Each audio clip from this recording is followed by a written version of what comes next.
DJI launched the Osmo Pocket 4 not too long ago, and that's actually what I'm shooting this on. But the review today is the Osmo Pocket 4P, and I've had this for actually quite a while. They sent out a bit in advance, and it was kind of that open window of when would we get a chance to actually sit down and review it. So I've been testing it for a while, and now I've got like the ND filters on it that I've been testing as well. It is a fascinating device, and it really does make a lot of sense for the right creator, the right kind of person who needs more professional tools. But there's a lot of things to consider when you're talking about whether or not you want the 4P versus the 4, because there are also a lot of similarities, but it is fascinating to look at all the ways that they're different too. So I mean, that starts obviously with the dual cameras, but it also comes down to the sensor, comes down to even just the way it captures. It has a better ISO range than the 4, which is a really big deal. The Pocket 4P features an improved CMOS sensor with 17 stops of dynamic range, up from 14 stops with the Pocket 4. But like the Pocket 4, the 4P records up to 4K at 240 frames per second, but it also offers 10-bit DLOG 2 for advanced color and editing, and the footage is truly cinematic.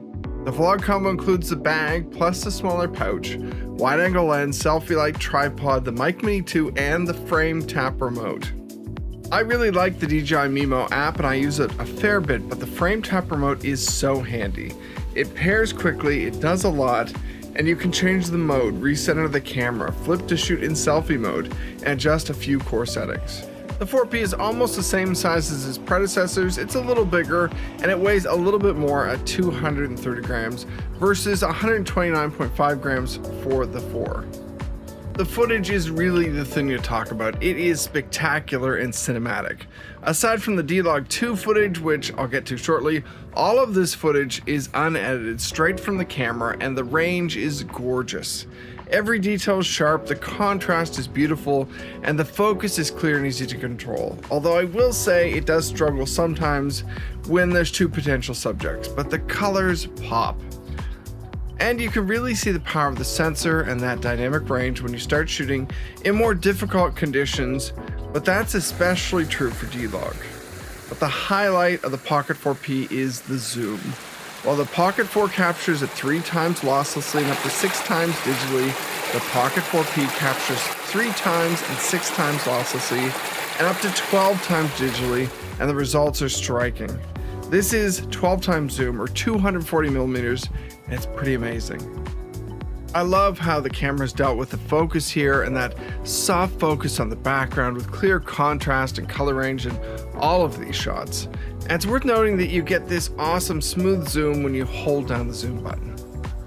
I also test out the black mist filter and the ND filter set, and they're must-haves for anyone who wants to get more creative. Here's a great example of that black mist filter in action and that beautifully soft look you get with the light and the details around the leaves. It's just awesome. Versus the same shot when you're working with an ND16 filter, which just has that great effect on the sky and everything else. I really love these filters. So let's talk about DLOG 2. There's a wide range of input LUTs and creative looks that you can get and apply to your footage, and this format unlocks real creative freedom with color and tone.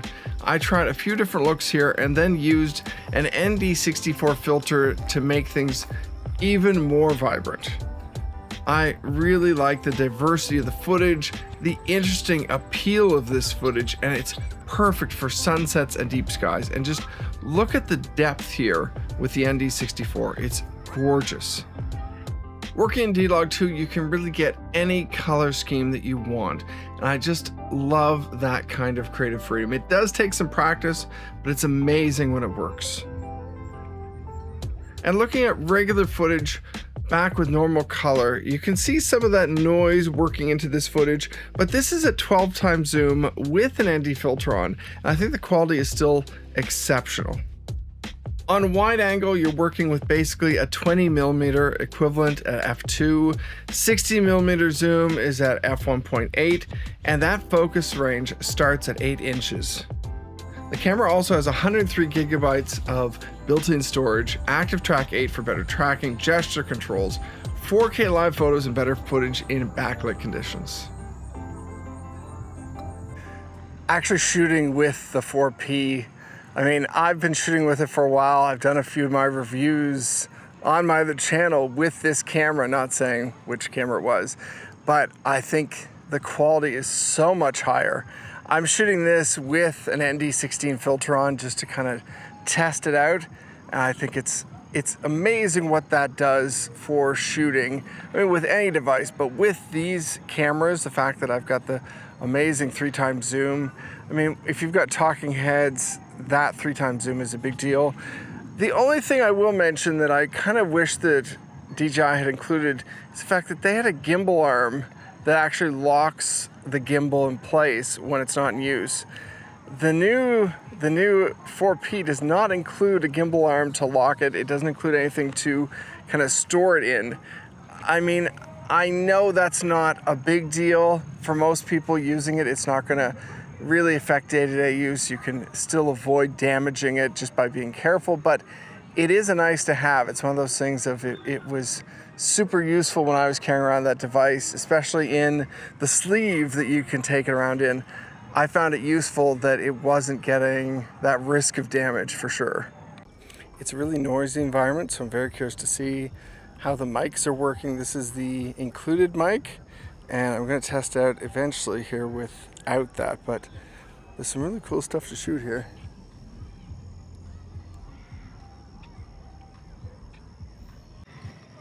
And you zoom out and you see just how far in, and also the difference between the 1x and the 3x zoom.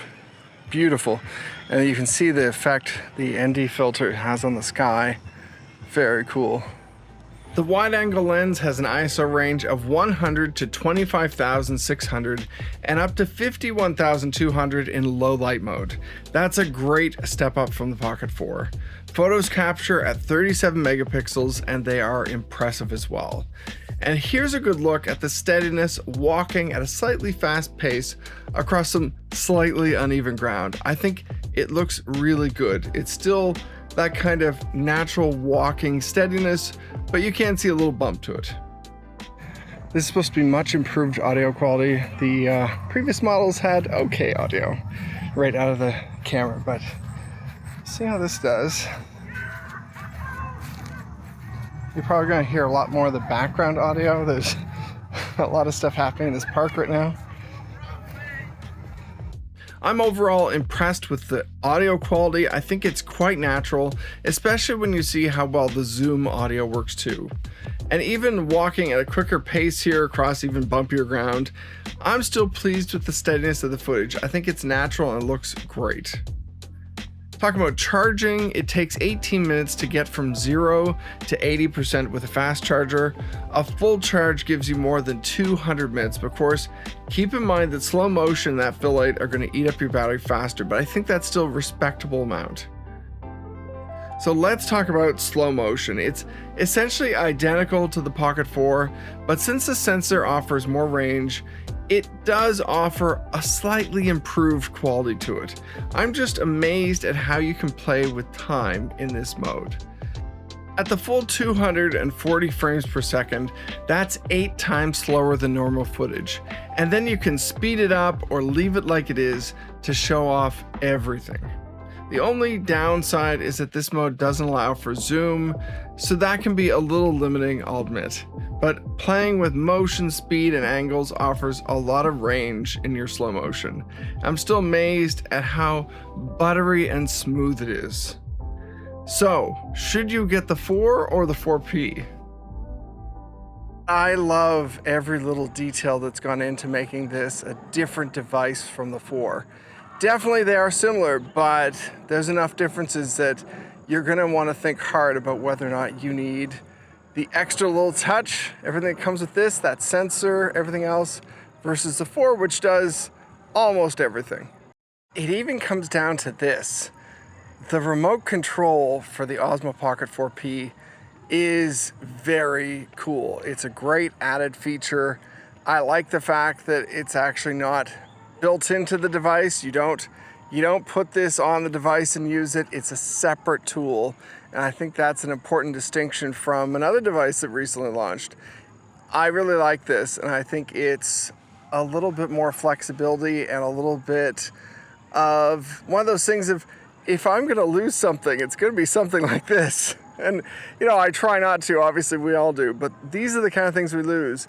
If that's the actual face of your device and you've lost it, you need to replace it, versus this, if you lose it, I mean, you can obviously replace it, but it's not as essential. You can still keep using that device without it. I think that's kind of important to talk about. So my final thoughts, I think the 4P is the perfect fit for anyone working to capture video, vlogging, interviews, travel, concerts, and way more. The zoom is a game changer, and it's not just a great feature. The footage is gorgeous with that enhanced ISO range, DLOG 2, extra dynamic range, and more. It's made for professionals. The Pocket 4 is a great device for vloggers and anyone capturing most content. If you don't need that big zoom, you can likely get away with the 4 easily and not need much more. But if you want more tools, you want better quality and more options for getting more creative, I think the extra price makes a lot of sense for the 4P. Read my full review at the link in the comments, and thank you very much for watching. If you enjoyed this video, please consider liking and subscribing. It helps me a lot.